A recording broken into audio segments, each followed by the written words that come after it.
Bismillah, wassalatu wassalamu ala rasulillah wa ala alihi wa sahbihi wa man wala. Respected brothers and elders, assalamu alaikum wa rahmatullahi wa barakatuh. We thank Allah Azza wa Jal for allowing us and giving us the tawfiq to gather here in the house of Allah subhanahu wa ta'ala for the purpose of pleasing Allah subhanahu wa ta'ala and really enlightening ourselves through the speech of our beloved Shaikh Abu Haneefa Sohail. Brothers, the only purpose we're here is to please Allah subhanahu wa ta'ala. Therefore, our love and our gathering and everything we do is for the sake of Allah subhanahu wa ta'ala. And we ask our Shaykh to come down, and first of all we thank him for coming down, and we ask Allah Azza wa Jalla to accept his effort and accept our gathering, and as well as give us the tawfiq to really benefit from what the Shaykh has to say. So without further ado, I would like to invite the Shaykh to come down and really enlighten us with his planned talk. Jazakallahu khair, Shaykh. Okay. إن الحمد لله نحمده ونستعينه ونستغفره ونعوذ بالله من شرور أنفسنا ومن سيئات أعمالنا من يهده الله فلا مضل له ومن يضلل فلا هادي له وأشهد أن لا إله إلا الله وحده لا شريك له وأشهد أن محمدا عبده ورسوله صلى الله عليه وعلى آله وصحبه وسلم إن خير كلام كلام الله وخير الهدي هدي محمد صلى الله عليه وسلم وإن شر الأمور محدثاتها وإن كل محدثة بدعة وإن كل بدعة ضلالة وإن كل ضلالة في النار. To begin, all praise and thanks are due to Allah, and so we praise Him and we thank Him. We seek His aid, His help and His forgiveness. Whoever Allah guides, there is no one who can misguide him, and whoever Allah allows to be led astray, there is no one who can guide him. I bear witness that there is no true God who deserves worship except Allah, and that the Prophet Muhammad ﷺ is his final slave and messenger. To continue, the best speech is the speech of Allah, which is the Quran, and the best guidance is the guidance of Muhammad ﷺ, which is the Sunnah. The worst of all things are the newly invented things in religion, for every newly invented thing in religion is a bid'ah, every bid'ah is a misguidance, and every misguidance is in the hellfire. Brothers in Islam, Assalamu alaikum wa rahmatullahi wa barakatuh. Jazakumullahu khairan to the mosque committee and to the brothers from SmallDEEDS for inviting me in and giving me the pleasure to address this topic with you. I'm not used to lecturing in a monologue. It must be interactive. So I do apologize to the guys, the technical guys, if it's difficult to capture that. But I will ask you questions, yeah, and you need to respond. Because I know very well, Sunday evening your attention span is like minimal. If I sit here talking for an hour, by the end you'll be nodding off. Yeah. So let's keep it interactive. You want to ask questions, do. The most effective way to learn is for it to be a two-way dialogue. This is how the Prophet ﷺ used to teach. It was very rare for the Prophet ﷺ to give long speeches uninterrupted. Yes, he ﷺ, when he was describing the events of the Day of Judgment, this is khabar. This is news.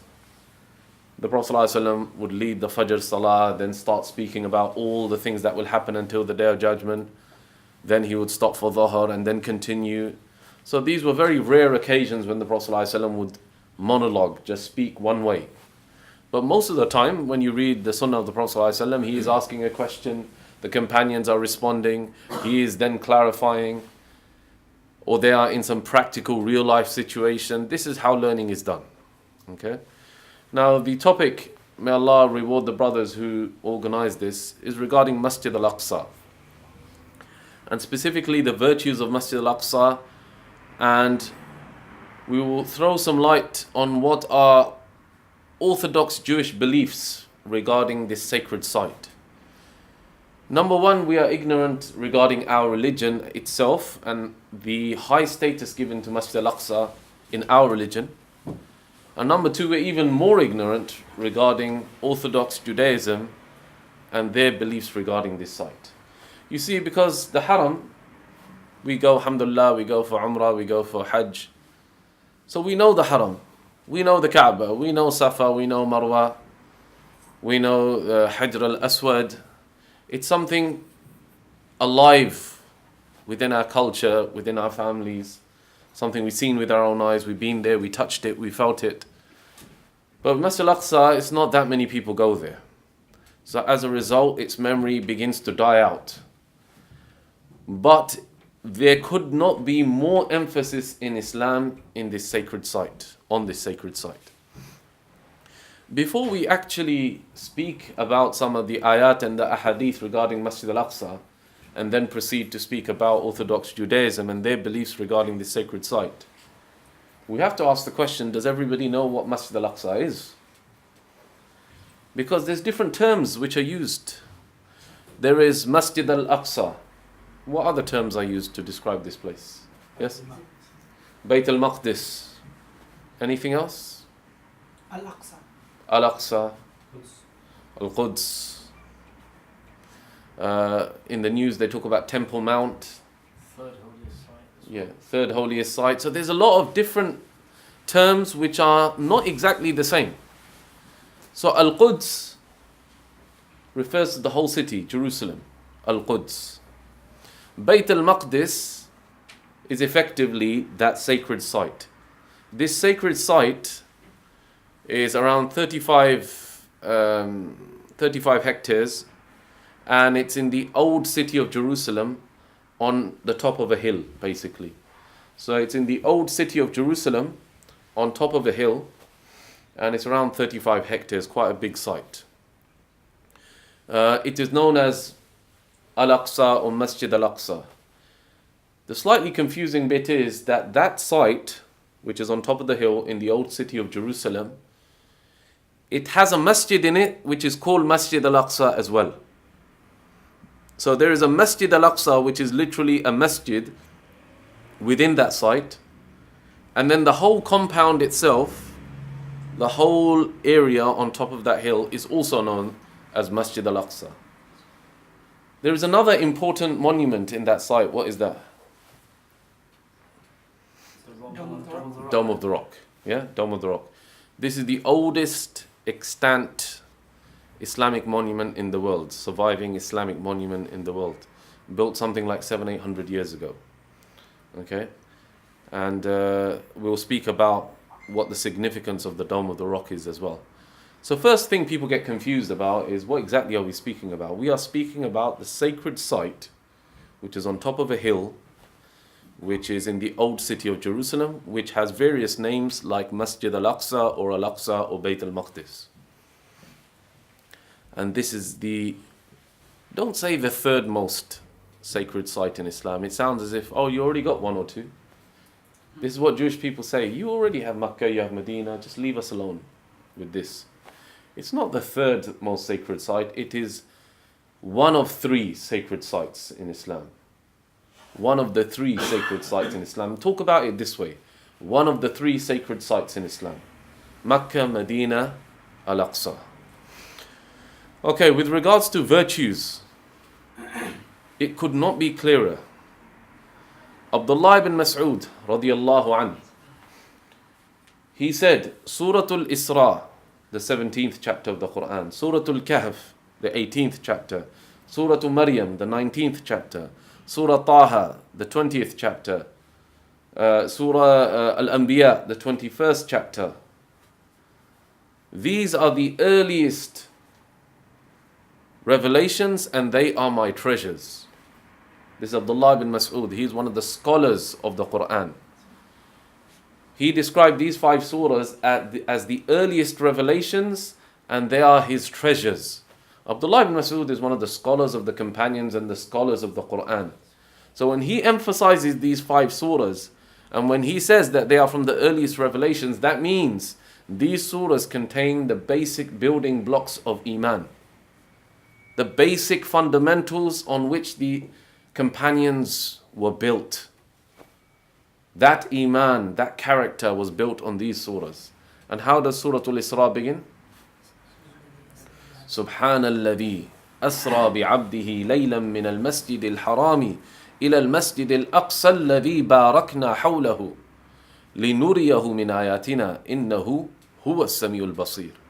Glorified be he who took his slave from Masjid al-Haram, from Makkah, to Masjid al-Aqsa in Jerusalem. لِنُرِيَهُ مِنْ آيَاتِنَا بَارَكْنَا حَوْلَهُ, the region of which we have blessed. لِنُرِيَهُ مِنْ آيَاتِنَا, to show him our signs. إِنَّهُ هُوَ السَّمِيعُ الْبَصِيرُ. Indeed, it is He who is all hearing, all seeing.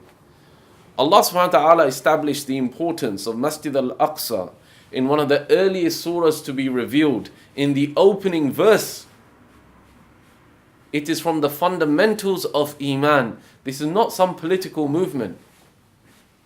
This is not an Arab movement. This is the fundamentals of Iman.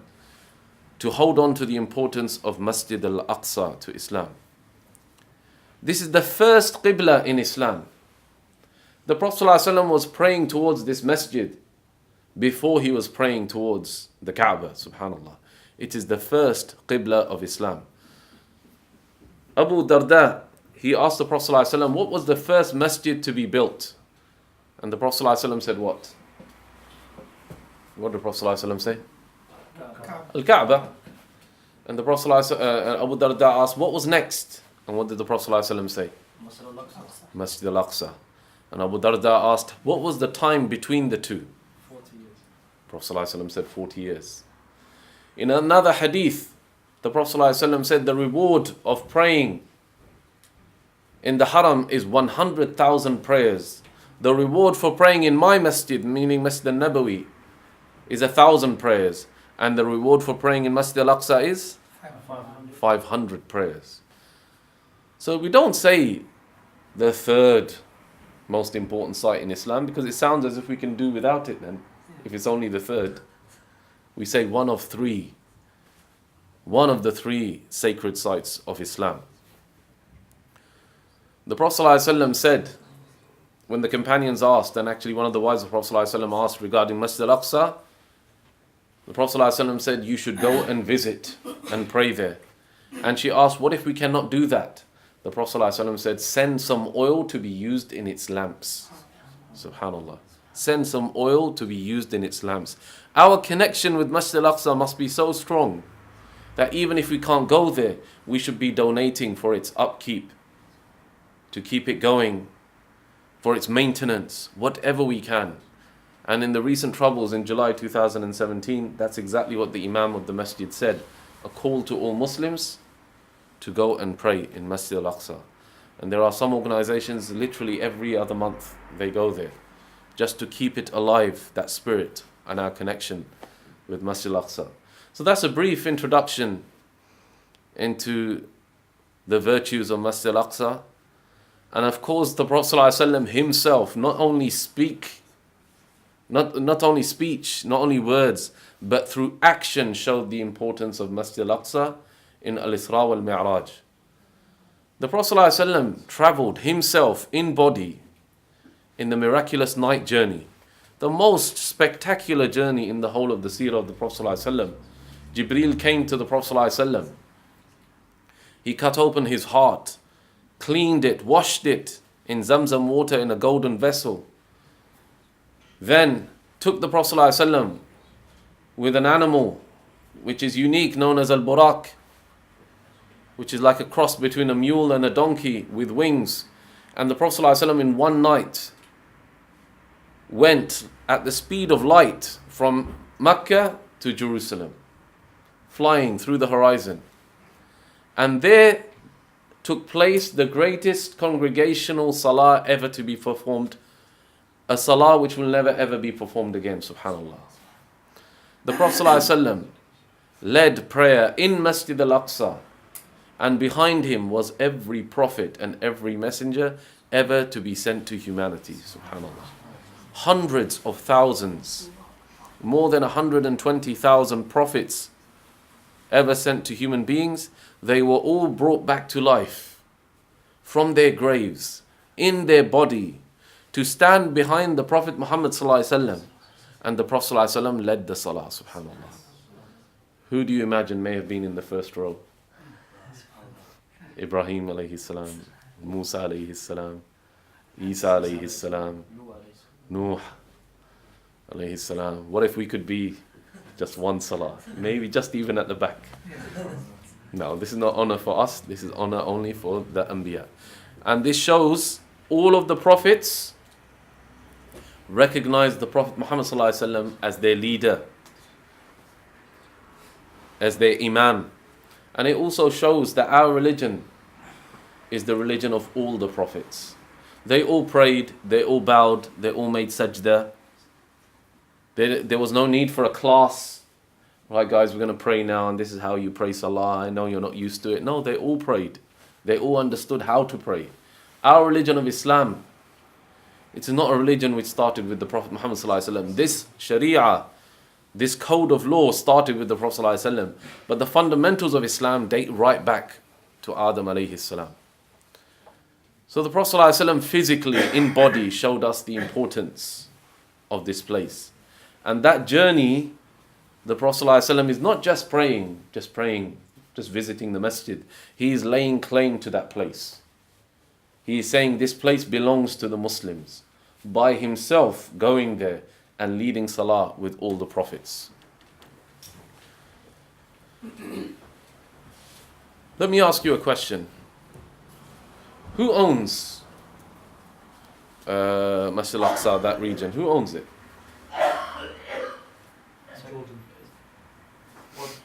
Jordan. The custodians of the custodians, yeah, the king Okay. custodian, isn't it? Okay, so But it's technically for the Muslims. It's not owned by anybody. that's more of a yes. That's a good answer. It is not owned by anybody. It is a waqf. It is a waqf. It is an endowment. No Muslim ruler, no non-Muslim ruler has the right to buy or sell that place, has the right to shut it down, has the right to do anything to it. There is a waqf for that place. You know waqf? If you go into any masjid, I don't know if in this masjid, but you'll find the Qur'ans, they say on it waqf. That means this is an ongoing charity. It means somebody donated those Qur'ans and you are not allowed to just take the Qur'ans and go home and just keep it for yourself and say, I'm going to use it now, alhamdulillah. You can't give the masjid £5 and say, look, can I take this Qur'an home? I want to keep it. No. This has to be kept ongoing charity for Muslims. So we'll go a bit more into detail about this, but it is a waqf. Nobody has the right, Muslim or non-Muslim, to harm that place, to take it, to buy it, to sell it. It belongs as an endowment to all Muslims to benefit from it until the Day of Judgment. Now we use this word Temple Mount. Temple Mount. Or you didn't, I used it. Because in the news, that region is called, often referred to as Temple Mount. However, in news outlets such as the BBC now, they tend to use both the Jewish name and the Muslim name. The actual full title for the Muslim name, I forgot to mention, Al-Haram al-Sharif. This is what it's called, Al-Haram al-Sharif. So Masjid al-Aqsa, Bayt al-Maqdis, the Dome of the Rock. By the way, when the Prophet ﷺ then, after leading the Salah of all the prophets, he then ascended through the heavens from this rock. You know the Dome of the Rock?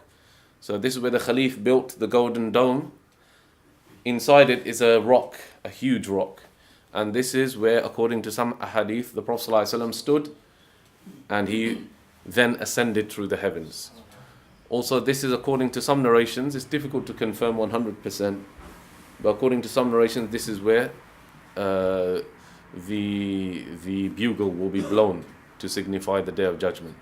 So this is highly important place. Highly important place. Now so inshallah, may Allah subhanahu wa ta'ala give us all the tawfiq to go there, to pray there. And just by praying there, you are supporting the cause of Masjid al-Aqsa. And in line with the hadith of the Prophet ﷺ, you should have regular standing orders set up to organizations like Interpal. There is an actual charity, the name escapes me, which is responsible for the upkeep of Masjid al-Aqsa as well. And you should try, just like the hadith said, send some oil for its lamps. Whatever small donations you can give to help maintain this masjid, it is the least we can do.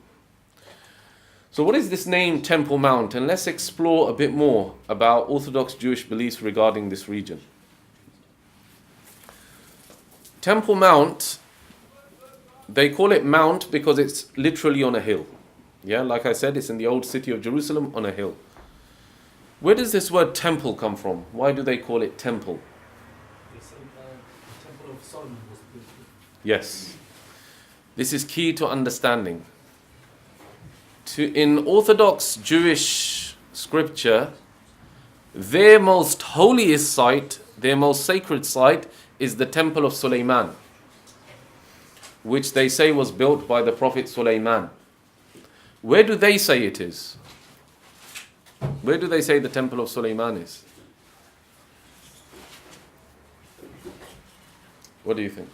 Below the existing mosque. Below the existing mosque, underneath. Yes, that's the main view which they say. Basically, it's exactly where the masjid is, and below it, they claim, is where the site of the original Temple of Sulaiman was. That's why they call it Temple Mount. How long ago was the Temple of Sulaiman destroyed? How long ago? Exactly. Approximately 100,000 years? 1,000 years ago. Yeah. 70 CE, wasn't it? It was destroyed more than 2,000 years ago. More than 2,000 years ago. Let me ask you a question. Let's say some Italian dude turns up at this masjid. Okay? He says, I don't know how they say hello in Italian. Anybody know? Ciao. Huh? Ciao. Ciao. Ciao. Or amigo. Amigo. That's Spanish, isn't it? Okay. Ciao. Ciao. Okay, ciao. And some Italian dude turns up at this masjid and says, my forefathers, more than 2,000 years ago, when the Romans invaded Great Britain, used to own this place. Can all of you Muslims get out because this place belongs to me? Some Italian dude turns up tomorrow morning, takes a plane from Italy, comes here and says, my forefathers, my great-great-great-great-great-great-great-great-great-great-grandfather was a Roman soldier. He invaded UK around 2,000 years ago, and he used to own this masjid, this land. Can all you Muslims get out? I own this place. Would any sane person accept this claim? Would any of you accept it? Ridiculous. Halas, that was thousands of years ago now. We own legally, morally, religiously, whichever way you want to look at it. We own this place. It is a masjid. So the idea of bringing up a mythical temple that used to exist 2,000 years ago and laying claim to it is one of the greatest deceptions that has taken control of the minds of people around the world. They seem to believe that this is some kind of shared site. It is not. It was destroyed by the Romans in 70 CE, Christian era. And before that, it was destroyed by the Babylonians around 560 years before Christ. So it has been destroyed twice, this temple, by civilizations, not Muslims, by civilizations which don't even exist anymore. The Babylonians were an ancient civilizations in Iraq. The Romans obviously no longer exist. So how possibly can you now lay the blame at the feet of the Palestinians in particular and Muslims in general and lay claim to this place? Khalas, that time has gone. Finished. Ancient history. Nowhere else in the world would we entertain a claim like this. Never mind one of the most important sacred sites of Islam. None of you would accept that for your own house. You own the deeds to the house, you paid for the house, you live here legally.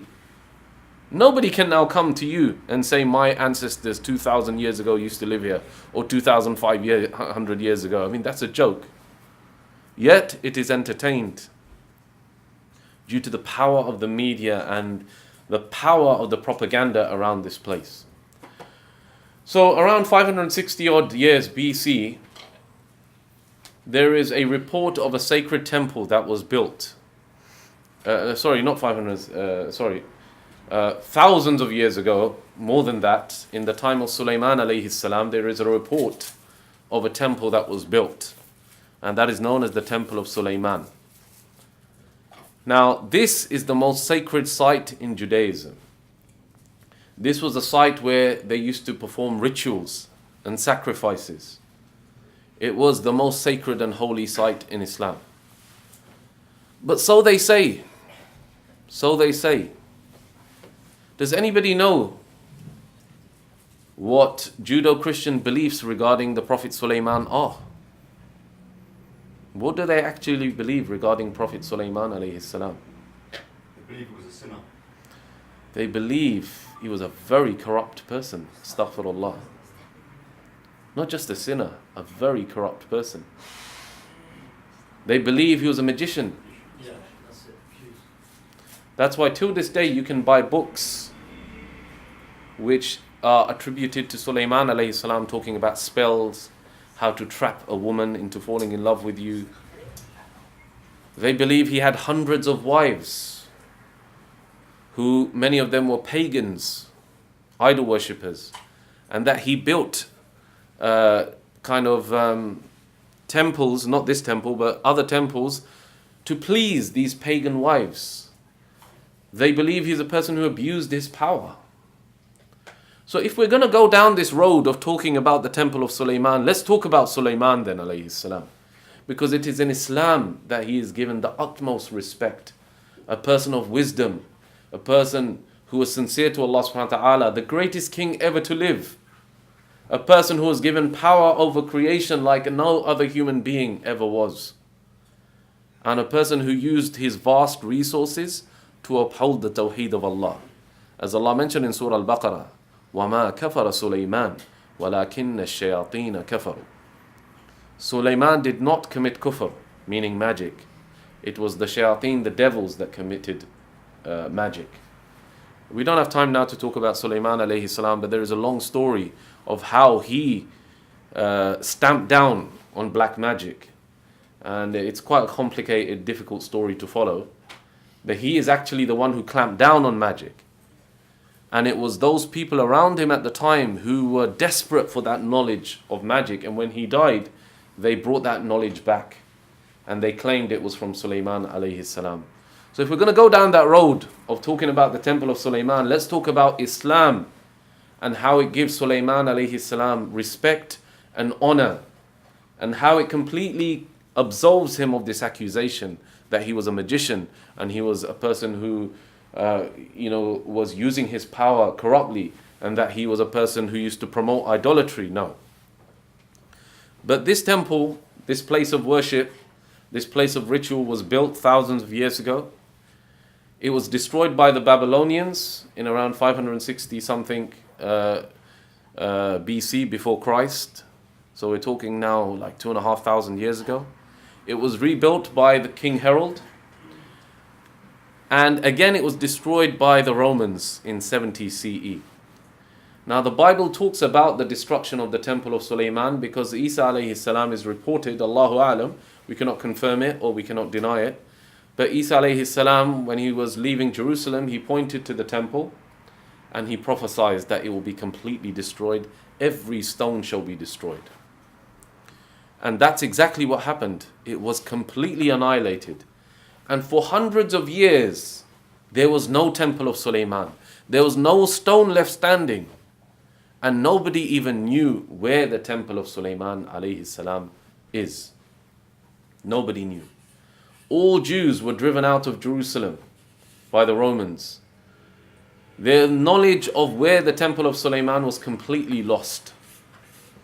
Until several hundred years after, where a particular wall, several hundred years after, a particular wall was kind of signified as a wall where many of the rituals that used to be performed in the temple of Sulaiman would be performed. This particular wall. So to this day, what is that wall known as? Wailing Wall. Yeah, it's known as the Wailing Wall, the Western Wailing Wall. The Western Wall is its full name, and a part of it is called the Wailing Wall. This wall, okay, the outside of it is where you find Jewish pilgrims performing their acts of worship. You'll find them rocking backwards and forwards. But the inside of it, which is facing Al-Haram al-Sharif, the Al-Aqsa Mosque, that is known as the Buraq Wall. The Buraq Wall. Why is it known as the Buraq Wall? The Prophet ﷺ tied the Buraq to that wall. So that wall is important in Islam as well. Very important to note.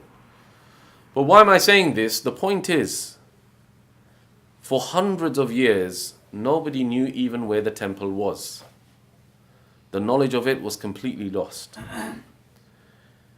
And Jewish religion was continuing without having this temple.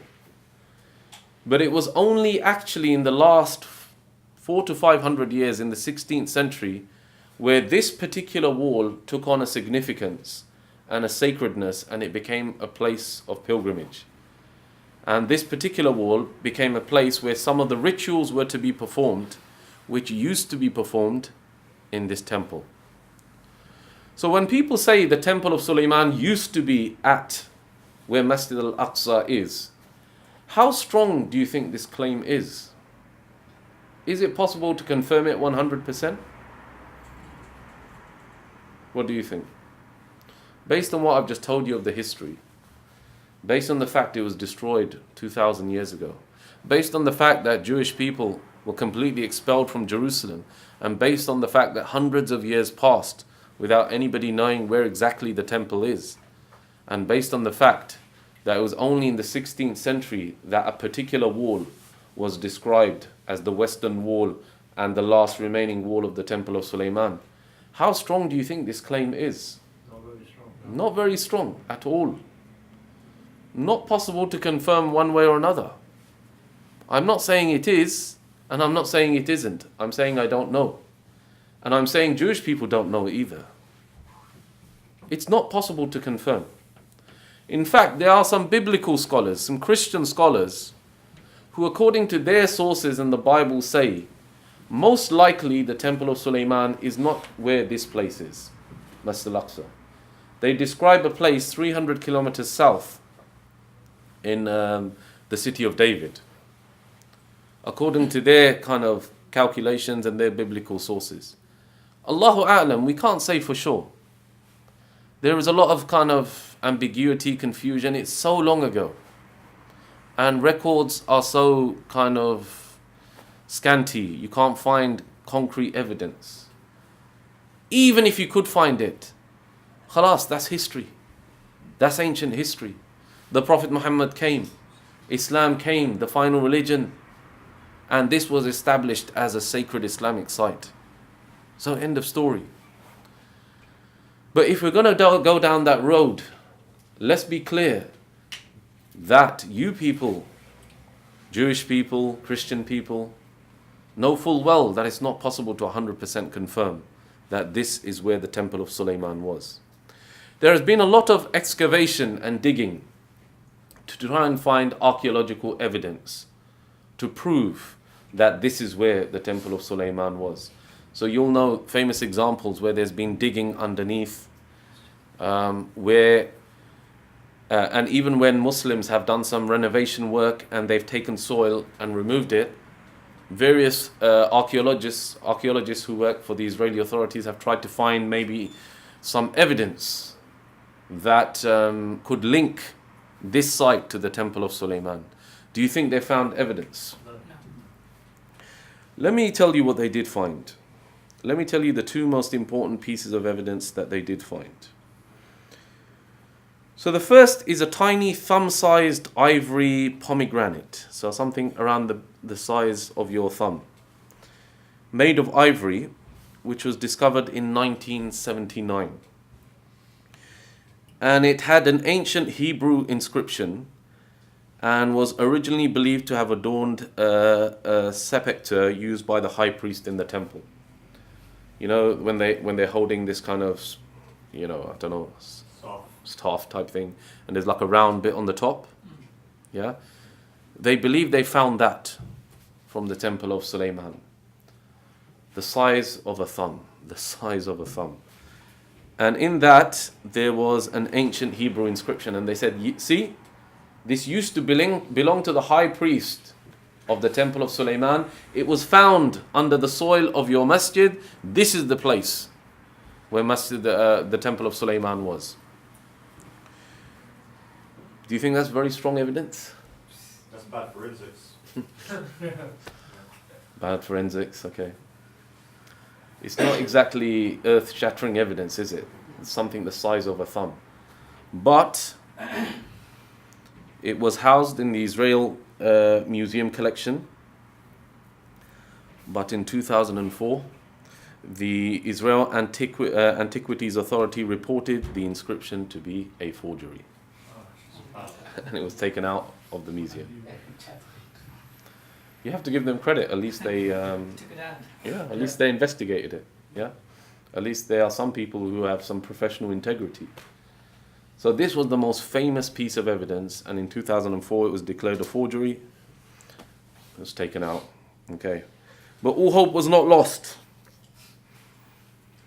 Another artifact, which was called the Jehoash inscription, came to notice in 2003. It was a tablet, a stone tablet, containing a Hebrew inscription. And it had a certain kind of paint on the front with some inscription. So this was touted as the second big piece of evidence. Unfortunately, again, found to be a forgery, 2003. Okay. They found that the paint mix was something actually quite modern, although the actual stone tablet dated back to the right kind of time. The Hebrew inscription on the top was applied later by forgers. So every time they have tried to find archaeological evidence to link this site to the Temple of Sulaiman, they have failed miserably. And give credit to the archaeologists of that region. They have declared these to be forgeries. So there exists no conclusive archaeological evidence. Now, when you look at the Temple of Sulaiman, its diagrams, the artist's impression, it was huge, magnificent. The idea that not a single piece of conclusive evidence has survived to this day is very far-fetched indeed. Very far-fetched. When you consider how much resources they must be plowing in to actually try and find something that they can convince their people and the world. So let's talk about that wall, the Western Wall, and the part where the Jewish pilgrims actually stand and rock backwards and forwards, called the Wailing Wall. Does anybody know what Jewish beliefs are regarding this wall?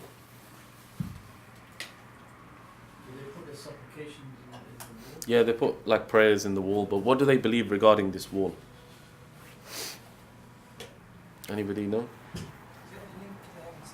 Sorry? Is there a link to the other realm? Link to the hereafter? I don't think so. What did they want?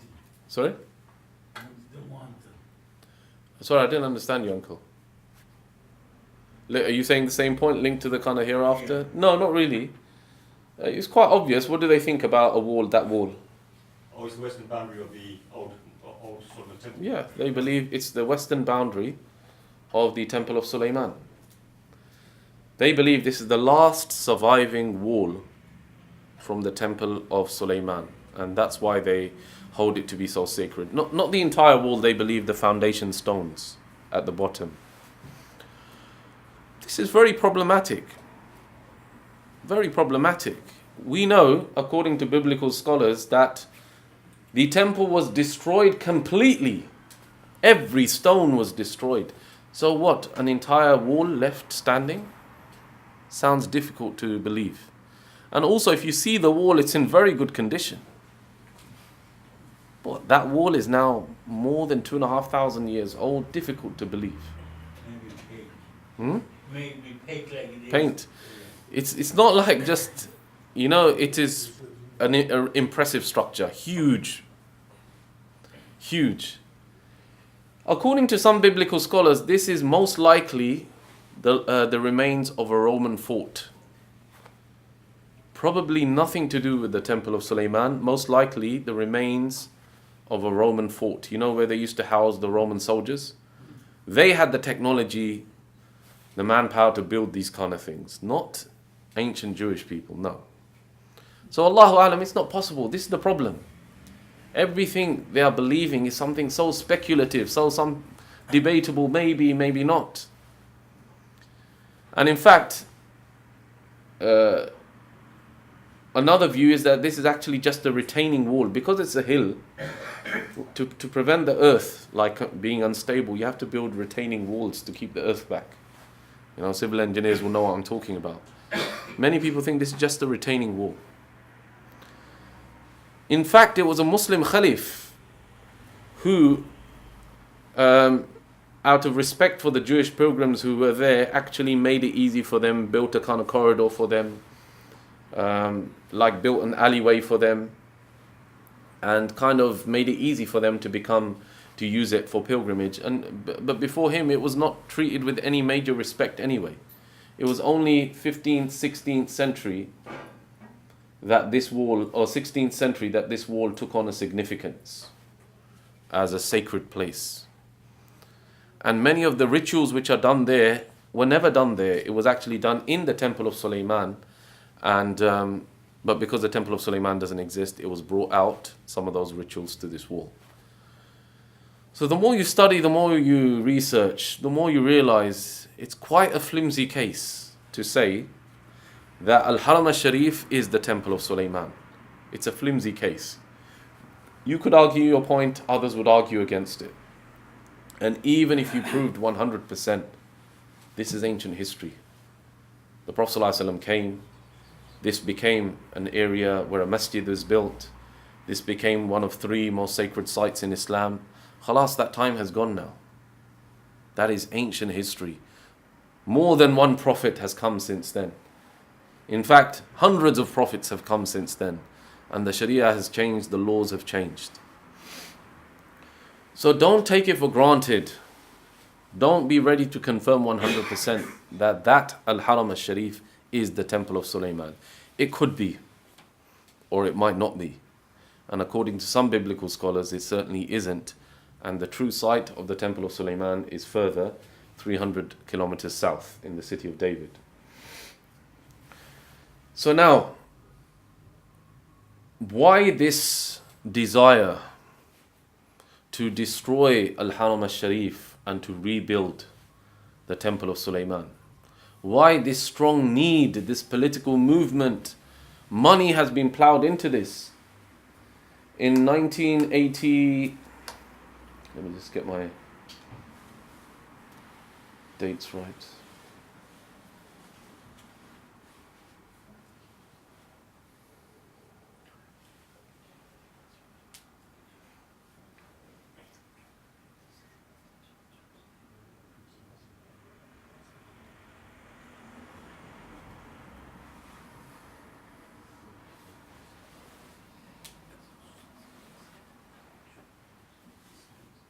In 1983, there was a fund set up called the Temple Mount Fund, where Jewish philanthropists across the world donated huge sums of money to put together a fund that could rebuild the Temple of Sulaiman. And where do they want to rebuild the Temple of Sulaiman? Where? On Masjid al-Aqsa. Basically, destroy Masjid al-Aqsa and rebuild this temple. It was established in 1983. And in 1987, the Temple Institute was established. 1987, the Temple Institute was established. Now, right to this day, you will find museums which you can visit where they have already built golden relics which will be going into that Temple Mount. So it's like somebody threatening this masjid, saying, we're going to destroy your masjid. And down the road, they open up a shop and say, this is what we're going to put in the masjid. This is what we're going to have. We're going to have these artifacts. It is an open act of war. So they have already collected money. They have already built relics out of gold, and said they already have plans, architectural plans, 3D images, animations. This is when we destroy the masjid. This is what we're going to build. Subhanallah. This is an open act of aggression and war. Open act of aggression and war, threatening the sanctity of Masjid al-Aqsa, that we will build on top of your masjid this, we will destroy your masjid, we will wipe away its remains. This is a global site of significance. This is not just important for Muslims. All across the world, people recognize this as a sacred sanctuary, as a place of great importance. So since the 80s, this mission has been established to destroy Masjid al-Aqsa and to replace it with this temple. Now, why? Why? Israeli people are not even particularly religious people. Okay? You will find that there is a lot of tension in Israel with Orthodox Judaism. What is the big deal? Why not just let Muslims peacefully pray in this area? The state of Israel is already an independent Jewish state. What's the big deal? Why are they so intent on destroying this masjid and rebuilding this temple? Why? Once they destroy, the Muslim studies vanish from Israel. That's it. That's really what this is all about. There is no temple of Suleiman, this great building, this great spiritual homeland. This is not of any real significance. Until a few hundred years ago, it wasn't even something that had any religious significance that was practiced. It is about wiping out the symbols of Islam from that land. That's what it's about. And to understand this, you have to understand the history of Judaism in Europe. Okay? We all know the tragedy of the Holocaust, where 6 million Jews were killed, not by Muslims, but by Nazi Germany. 6 million people killed in the Holocaust. But what a lot of people don't realize is that is just the tip of the iceberg. Before that, Europe used to commit these kind of atrocities all the time in what's known as the pogroms. In different countries, in London, in France, in Germany, in Austria, in Poland, wherever there were Jewish, Hungary, wherever there were Jewish centers of population, now and again, you'd find riots, you find mass murder, you find killing of Jews.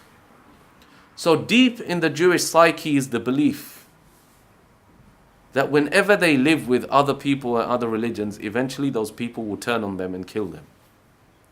Hundreds of years of experience they've had with this. Where is the only place they have ever found safety? With Muslims. With Muslims. That's the irony of it, of this whole situation. The only people who have ever given them security and safety in their history are the people they are intent on wiping out from Palestine. If you go back, it's really ironic, if you go back to Christian writings from early kind of Islamic history, you find like letters from various Christian priests, like to the Pope, complaining. You know what they're complaining about? These Muslims are way too soft on the Jews. Because it's part of Christian history to always kill, murder, rape, pillage Jewish centers of population. Why? Because they killed our God. They crucified Jesus. So it's part of the revenge which goes throughout history to kill Jews all the time, all the time, all the time. So deep in Jewish psyche, in their mindset, is the belief that to truly be safe, they must have a Jewish homeland. Now, we don't have time now to go into the history of the establishment of the state of Israel, which is really, as the Palestinians call it, the Nakba, the catastrophe. For almost 70 odd years, the Palestinians have suffered this. The reason behind removing Al-Aqsa Masjid is to effectively remove the last major symbol of Islam from Palestine. And to wipe out Palestine, its identity, its indigenous people, and to have a pure, truly Jewish state. That's what destroying Masjid al-Aqsa is about. It's not about the Temple of Suleiman. For many people, they're not even religious in Israel. They don't have any particular strong beliefs about the Prophet Suleiman. Nobody's really 100% sure where the Temple of Suleiman was anyway. It's about removing the symbols of Islam from that region. The tragedy is, in Islamic history, Muslims and Jews have always lived peacefully side by side. Muslims have always respected Jewish people and their right to practice their religion. A lot of people, when they say Islamic State, non-Muslims, never mind non-Muslim, Muslims, we don't even know what we're talking about. We think of the Khilafah as this strong state that forced everyone to become Muslim. It never was like that. It never was like that. Would you believe in the Khilafah, on a local level, people used to regulate their own communities. So if you were, let's say, a Muslim Hanafi school of thought, and you had a dispute with another Muslim, you would go to the Hanafi scholar and he would judge between you two. What if you were a Jewish person and you had a problem with another Jewish person? Where would you go? Where would you go? Say you're a Jewish person living in the Khilafah, in the Islamic State. You have a problem with your Jewish neighbor. You have a dispute. Where would you go? You would go to your local Jewish court. The Islamic State would allow devolved power to local communities. Jewish people used to run their own affairs according to their own religion. Christian people would run their own affairs according to their own religion. Muslims would run their own affairs according to the Sharia courts. And the Khilafah would not impose on these people. In the public space, yes, you can't now bring your religion into the public space. You can't have a Jewish person now who comes out openly drinking alcohol. No, you can't do that. But on a private level, you follow your religion, you resolve your own disputes the way you want, and the Khilafah would not impose on them. It is a modern concept of a state that controls everyone's lives. This never used to exist in the Khilafah. Yes, the main issues of collecting zakah, armies, the main laws that govern the public sphere, yes, that was controlled by the Khilafah. But on a local level, Jewish people are living their lives according to Judaism, Christian people are living their lives according to Christianity, Muslim people are living their lives according to Islam. There is devolved power, but the condition is you don't now propagate your religion in the public space. That's why you go to Egypt, you find huge churches which have survived over the centuries. Nobody tried to destroy them. You find Jewish communities in Arab countries, nobody wiped them out. So this is not about anti-Semitism, this is not about hatred of Jews. You have to understand this. This idea of hatred of Jews doesn't come from Islam. It comes from Christianity because of Christian beliefs that they crucified the Son of God, Jesus. Islam has always lived quite well, peacefully, with Jewish communities. The Prophet ﷺ, when he came to Medina, he wrote a very advanced treaty known as Wathiqatul Medina, offering protection and safety to the Jews who lived around Medina. The whole idea of peaceful coexistence with Jews has existed from day dot. Because even the term anti-Semitism, hatred of Jews, it's not just hatred of Jews, it's hatred of Arabs as well, because Semite means Arab or Jew. So the idea never existed in Islam. People are now judging us by Christian standards instead of judging us by our own religion. This desire to destroy Masjid al-Aqsa and our desire to defend Masjid al-Aqsa has got nothing to do with hatred of Jews. It's got everything to do that this is one of the 3 sacred sites in Islam. And this land, Palestine, it is Muslim land. Allah subhanahu wa ta'ala said in Surah Al-Isra, Barakna hawlahu, we have blessed the region. There is no Israel which has a right to exist there. You don't go into a pre-existing country, wipe out its people, destroy its institutions, murder, rape, torture, and then just take over the place and say this belongs to me. That's not the way the world works. That's not the way the world works. And that's certainly not the way Islam works, that you can do this. This place is Palestine, and it will return to a single country known as Palestine. But that doesn't mean that Jewish people will be expelled. Jewish people have been living there for a very long time, peacefully, side by side with Muslims, flourishing. It's only this influx after World War II of Jews from Europe and their extreme views which led to this idea of the Jewish state, that this country now needs to be Israel, and all Muslims need to be expelled from this country, and Masjid al-Aqsa needs to be destroyed, and we need to build the Temple of Sulaiman. This is a very extreme view, a minority view within Judaism, and that is known as the Zionist movement. The Zionist movement. And you have to understand where these people come from. These people have undergone hundreds of years of pogroms, of Holocaust. So their mindset and their belief and their perspective on life is that we cannot survive and we cannot live until we have an exclusively pure Jewish state. But if only they understood that Muslims and Jews have been living side by side peacefully for hundreds of years. So the solution for this region, the only solution for this region, the only people who have ever ruled Jerusalem and Palestine peacefully is who? Muslims. You put it in control of the Zionists, chaos, fighting, murder, killing. And it's not just about Masjid al-Aqsa. The most sacred Christian site is just round the corner from there. The Holy Sepulchre, the church where they believe is the center, is the most sacred site in Christianity. It's the most sacred church in Christianity. And who administers that church? Who runs that church? Who is the person responsible for kind of keeping the peace between the Christians? It's a Muslim. You cannot let the Christians in that church loose because they just fight each other. If you actually go on YouTube, they actually like come to blows, the different sects of Christianity.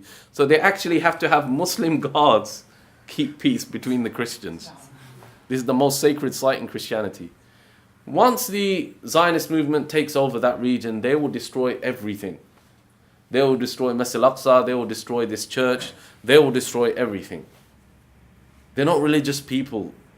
Theirs is a political aim, an aim of ethnic cleansing, of making an exclusively Jewish state. Now, what do Orthodox Jewish people, people who are followers, true followers of the Jewish religion, believe regarding this site? You'll be shocked to find that the most senior rabbis in Israel, such as Chief Rabbi Shlomo Amar, who is the Sephardi Chief Rabbi of Israel, he gave a declaration in 2012. Now listen carefully to this. This is the most senior Jewish authority in Israel. This is not some renegade rogue scholar. This is the main person they refer to for spiritual guidance in Israel. He said, "It is a sacred duty to awaken your hearts to the fact that it is completely forbidden, according to Jewish law, to go up to the Temple Mount. This prohibition has been simple and clear for a long time and has been forbidden by all of the great Torah scholars." This Jewish rabbi and all Orthodox Jewish rabbis, they prohibit any Jewish person even entering Masjid al-Aqsa. Now the reason they prohibit it is another story.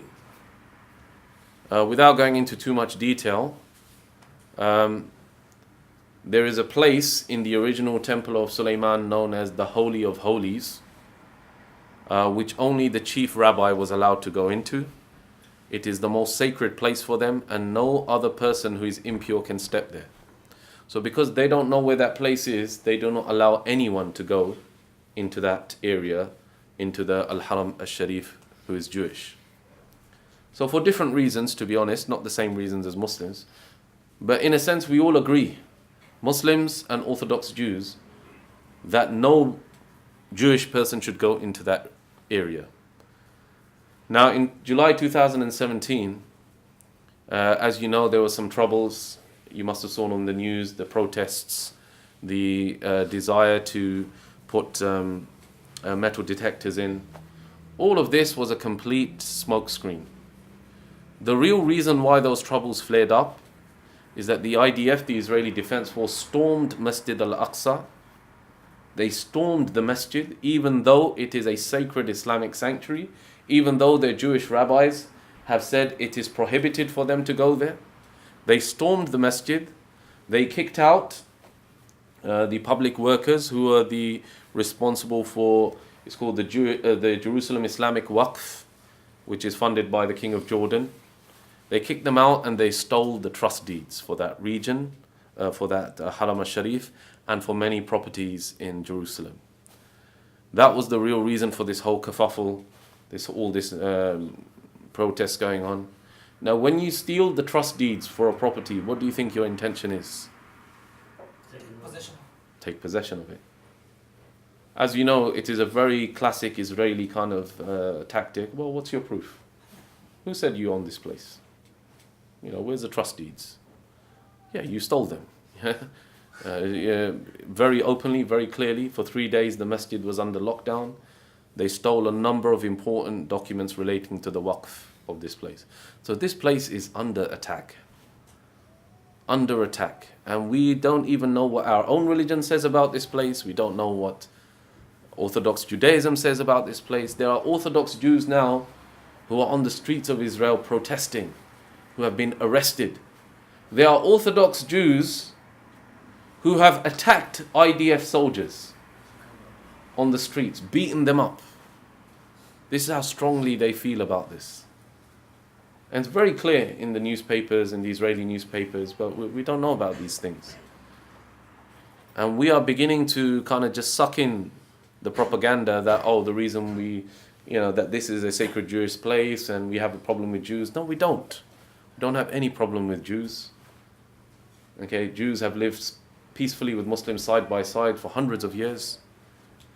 But that is not a sacred Jewish site. That is an Islamic site. That is the one of 3 sacred Islamic sanctuaries in the world. The Prophet ﷺ prayed here. It is encouraged in our religion to go there. It is encouraged in our religion to give sadaqah for its upkeep and well-being. And the only people who have ever brought priests to that region are Muslims. If you put it in the hands of others, you will find out and out war. This is the reality. Because no other religion has the experience of running and administering other religious minorities. You see, we should be so thankful for Islam, brothers and sisters in Islam. In other religions, they don't even know how to deal really with other religions. Because they've never ruled, have they? Think of the Khilafah of Islam. From the time of the Prophet ﷺ to the late or early 20th century. We're talking a good 1400 years worth of experience on how to rule from a religious perspective. When has Christianity really ruled? Never. What we have now is a kind of balance where you have a secular state with some religious influence. When has Judaism ever ruled? Never. Never, ever. So as a result, when these people are given some kind of power, they don't know how to exercise it properly, in a mature way. Islam, we have our fiqh, our madhabs, our books, our rules, our complex systems. We can bring peace and stability to that region. Other people can't. Other people are unable to do so, and we can see through history how their solution to everything has been, let's just kill everyone else. When the Crusaders came there, their solution, let's just kill everyone. Kill Muslims, kill Jews, kill everyone. Kill other Christians we don't like. When the Israelis take over the place within 40, 50 years, their solution, let's bomb everyone to smithereens. Yeah? Let's just bomb all the schools, all the Palestinians, all the children. Let's just drive them out their land. Only Islam comes with that mature fiqh that, no, these people can live, but they have these responsibilities, these rights. That's why only Islam has ever brought peace and stability to that region. So it was a Khalif who allowed Jewish people to perform their rites at the Western Wailing Wall. It is a Muslim administrator who brings peace to the most sacred church in Jerusalem. And it is, of course, the Waqf, Muslim Waqf, which runs Al-Haram Al-Sharif. The long-term solution for this region is one country, Palestine. A country which is open for Muslims, open for Christians, open for Jews, where they peacefully live together.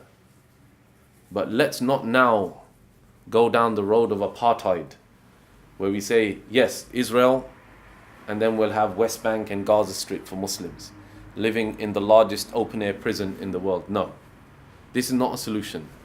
The solution, one country, one people, Palestine. Inshallah, with this we'll stop. هذا وصلى الله على نبينا محمد وعلى آله وصحبه وسلم وجزاكم الله خيرا. I do apologize, went off on a lot. There's a complex situation. Each one of these individual themes we could give a lecture about Sulaiman alayhi salam, about the temple of Sulaiman, about the archaeological evidence, about the history. And sometimes just to try and put it all together can be quite difficult. But the parting advice from the Imam of Masjid al-Aqsa was, go and visit. Go and visit. Yes, alhamdulillah, we make umrah, we make hajj. That's good. That's part of our religion. But if you can, go and visit. Go to Masjid al-Aqsa. May Allah subhanahu wa ta'ala give us the tawfiq to go there, to pray there. And may Allah subhanahu wa ta'ala make us part of the solution, inshallah, not part of the problem. Wa jazakumullah khair.